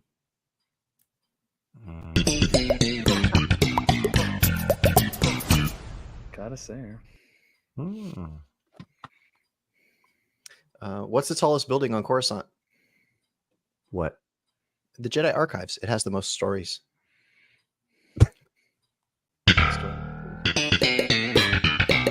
Is there an echo in here?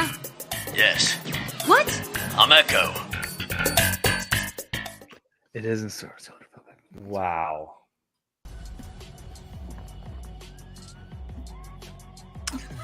That's gonna do it for us today. If you enjoyed listening, be that algorithm, leave a 5-star review on your podcast app. If you're watching on YouTube, make sure you smash that like button, hit subscribe.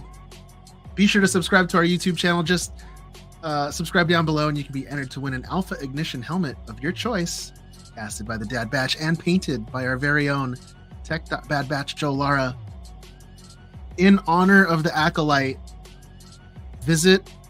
You're probably listening to this podcast on a Thursday. That's when we release it. In honor of Acolyte, the new Star Wars show, go visit our Instagram. Go check out the raffle that we're going to have on there starting Thursday, June 6th. When your very own lightsaber hilt. You can follow me at stevie.kicks on Instagram, sometimes on X and Threads. Gentlemen, let the listeners know where they can find you. Joe? At the Great Prop Swap this Saturday. Saturday! Mm. And John? Same as Joe. Prop swap. See you there. And Raimi. Literally the same thing. We'll see everybody this Saturday at Prop Swap. Saturday, June 8th, 10 a.m. to 5 p.m. Come to the Great Prop Swap at the Albar Shriners Auditorium in Kearney Mesa to see real movie props and replicas, costumers and collectibles, movie celebrities, retail vendors, live DJ, food and fun. $10 admission at the door or get tickets now at thegreatpropswap.com. Saturday.